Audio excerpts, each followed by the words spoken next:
Okay, I'd like to call this meeting to order. Resolved that the special meeting commence at the hour of 3:01 p.m. And be it further resolved that council acknowledges that we are meeting in the Robinson Superior Treaty area on lands that have been traditionally used by several Indigenous nations.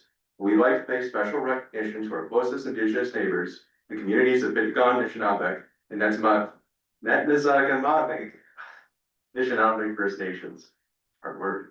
We wish to recognize the long history of the First Nations and Métis peoples in our region specifically and show respect to them today. All in favor? Carried. Through the chair, Yep. would you please read who the resolutions moved by, seconded by for the record? Sorry about that. Moved by Councilor Ruff, seconded by Councilor Teo. Start.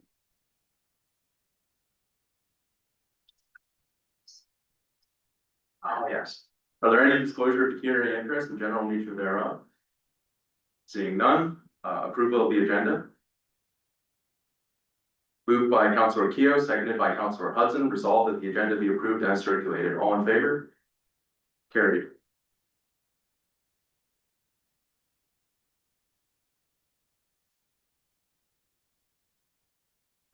Delegations and presentations, I'm seeing none, so we on to business. Moved by Councilor Hudson, seconded by Councilor Ruff, resolved that administration report TR 2025-03 submitted by Aaron McGregor, treasurer, regarding 2025 draft budget preliminary 2023-2024 budget variance reporting and further be received. I guess that's your cue, Aaron.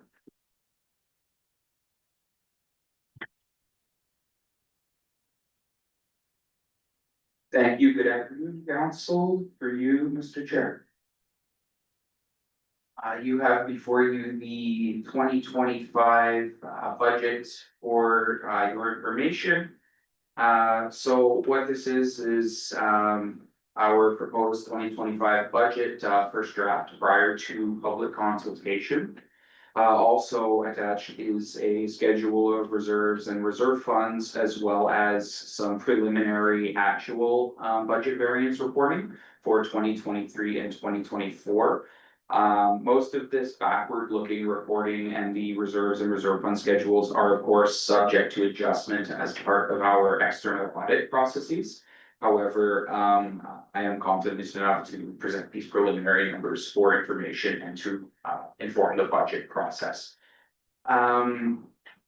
So it is of course very detailed. There's the full detailed budget has been provided to council confidentially, and the higher level by department budget is included with the report for public as well. If anybody has any questions, I'm happy to open it up. We've consulted with management and reviewed the budget, and there's anything you have to ask. Here you go. Through the chair, I don't have any questions like about any specific like subheading in the budget there, but basically this preliminary budget, is it kind of on par with other communities as far as like, you know, annual inflation goes? Yes, so I have looked at other municipalities, keeping an eye on some postings as far as comparisons year over year. This is in line with other municipalities. Most municipalities are moving at tax rates at or above the rate that we're looking at increasing the taxes by. Of course, as everybody's well aware, we've seen an explosion in costs across the board as far as all of the different costs that go into operating a municipality and different areas of our operation. Everything's gotten more expensive. I'd like to illustrate year over year comparison. I mean, not only in the short term, when looking at other municipalities, yes, our rates do match other municipalities. Of course, comparison, it is hard to compare because every municipality is different. But if you look at our historical tax amounts levied, if you go back to 2019 and 2020, we levied $4.1 and $4.2 million respectively for operations, and that also funded capital as well. we've just crossed back from around the 3.9 million to over 4 million this year again, but we're looking at levying the same amount of taxation as we were in 2019 and 2020, and costs have exploded since then, so. Our increases have been modest, our tax environment has been stable, and we are still delivering the same level of service. And I think that we can be proud of that. Through the chair, thank you.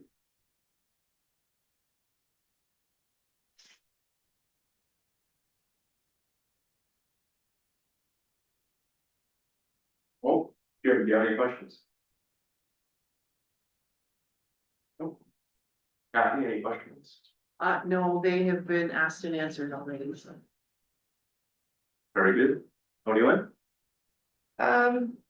Nothing that I feel needs to be answered right this moment.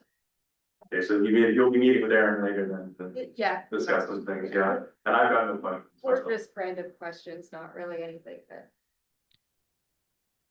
So on the whole, I think, again, I mean, if you look at the high level, it's fairly consistent with prior years, where we're operating the same services. And there's been no earth shattering changes. I do highlight in the report that, I do like to always draw attention to it at budget time, but it is budgeted that we are using reserves to subsidize the operation. Now, the last couple of years, 2023, 2024, we've performed significantly better than expected with respect to budget variance. We do anticipate having, well, when we complete our year-ending processes, having funds to allocate to reserves, like budget surpluses. So I am comfortable to once again table a draw from reserves on a budget basis. Because our performance has been good over the last couple of years, but a big change happened in our financial picture back in 2022, and that was the adoption of GFL as our garbage and recycling collection contractor. The draw from reserves is about the same size of that contract. It was a major change to our operation, and it is something that is costing us greatly. So just something for us to keep our eye on and look at our options. As I indicated in the report, we're looking at the options that we have. We're looking at funding from the province of Ontario for the Blue Box program. And yeah, that's the big financial shift as far as the operating budget that we've seen in the last, 3-4 years. Okay, so there's no further additional question. Through the chair, so. This GFL contract is how many years remaining? There are 4 years remaining. 4 years remaining, It's, and every year it goes up how much? I would have to reconfirm that. I don't have that number off the top of my head, but there is an inflation increase every year in the contract. Remember the number off the top of my head. Yeah, I'm definitely a huge supporter of recycling and preserving our landfill for, that's a huge expense in the future, obviously, if we continue to not recycle. I imagine when this contract is done, it would probably be a fair bit cheaper even just to hire employees to do this service. And have GFL take care of it. So, the township always did do garbage collection, in-house. We had our employees doing that work. When this contract was entered into, the way that it was presented at the time was to council that it would, it was costing us about $250,000 to operate our garbage collection. And I'm not sure if it was garbage collection and landfill or just the one, but current costs at that time were $250,000. The GFL contract was going to come in at an expense of about $550,000. And therefore the difference is $300,000, so that's the increase, but that's not correct because there was no plan to change the operation on our side. There were no reductions in staffing, there were no reductions in those costs that comprise that $250,000. So really, what happened when that decision was made was we increased our operating expense by $550,000. That is not what was presented to council at the time. So it's a tough situation, but we are in this contract and we are in it until 2029, so. We'll do what we can, but my understanding, and it's not really my place because it's a Public Works Department operational question, but. It would be an option to bring that part of the operation back into. Our in-house, our employees. Through the chair. Off the top of your head, if you know, what would be the penalties of breaking that contract? I can't speak to that, I don't know, Thank you. it would be hard to say. Through the chair. Yeah, just a little bit of background on that. When we originally started speaking, with GFL, the reason for even speaking with them is because it was a very strong outcry from the public that they wanted to get recycling started in Manasquash. So at the time, it sounded like a great option, but I mean, I agree with Aaron. The numbers were not presented to us properly. But on the positive side of that, and hopefully it comes to fruition that come January 1st, there should be some kind of kickback from the government to help us with the recycling. So I don't know how that's going to unfold, and I'm not sure if Aaron can speak to that, but that could or should help us come January 1st. Thank you. I believe right now we're waiting to hear back from the province. We've submitted what they've asked of us and we're waiting for their response. So that's where we're at. As soon as we have an update, we'll share. Thank you. Through the chair, so if by chance the government does give a kickback for recycling, does that money just go back into the reserves, or is it set up specifically for these GFL payments? So just to make sure I'm clear, is that if we were to receive funding for 2025? Yes. Okay, so yes, that would, we would book that as provincial revenue. And yes, the effect would be that we would need to draw less from reserves at year end, because when we're talking about drawing from reserves, I mean, that is something that is a bit of a paper exercise that's done at the end of the year, as far as, what areas, which monies did we use for what, right? It's about keeping, keeping track of what the funds are allocated for. Reserves and reserve funds are essentially money that is earmarked by council for different purposes. So yes, it would ultimately go back into reserves. Thank you. Any further questions? Yes, through the chair, I'm just looking through the reserve transfer information you sent us in the email. I'm just curious what, gotta find the correct word here. I believe it's a GECO private roads.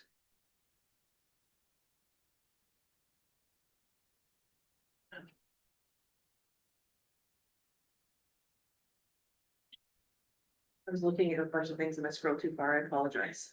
I'm not looking for. Can you? Okay. Yes, I could turn it over to Clerk Keto. Through the chair, I believe it was in 2021, maybe 2022, the treasurer at the time had brought forward some reserve movement and for council's consideration. And one of the ones that was going to be deleted and allocated to our infrastructure reserve was that particular line. So historically, that line, we didn't know what it was allocated for. Okay. And it was kind of a little, it wasn't really, if I recall, it was a nominal amount, considering. So it was gonna be moved to infrastructure and council approved that at the time. It just hadn't been done yet. So it's still captured. Okay, cause what I'm looking at is showing $182,000. Yeah, sorry, I misspoke with nominal, I think. I mean, compared to like the infrastructure reserve. So Okay. Thank you. Yes, and we have spoken, Keo and I about that in the past, there was some talk of. Doing some reserve cleanup, because we just have a lot of different reserve lines that are quite detailed. Yes. And in my opinion, you don't need that level of detail, I mean, if. You have an equipment reserve for one department, that's detailed enough, you don't need equipment type A, equipment type B, equipment type C. That's my opinion, it is of course council's prerogative, but as Keo said, there was talk of moving some reserves around and we will get to a. Little bit of a reserve consolidation report in the future, look forward to that.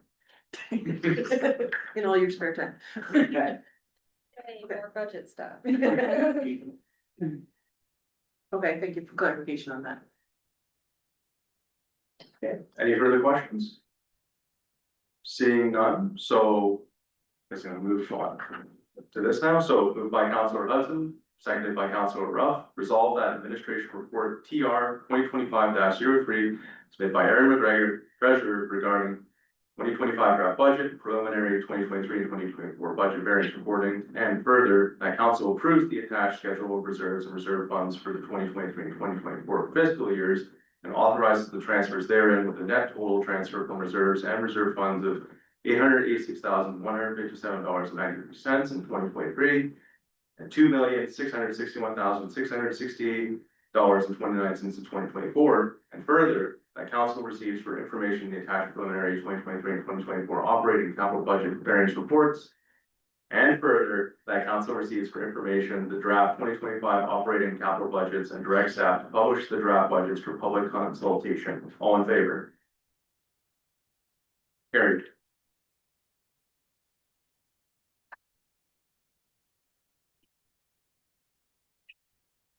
Thank you.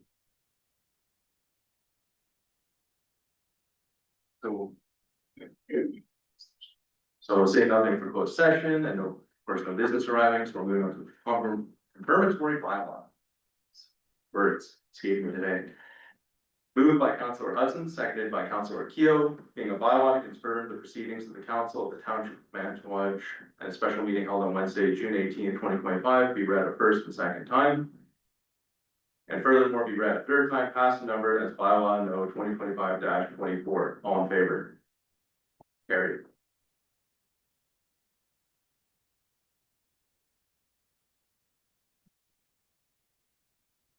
Okay. Moving on to adjournments, moved by Councilor Ruff, seconded by Councilor Hudson, resolved that the special meeting adjourned at the hour of 3:19 PM. All in favor? Carried.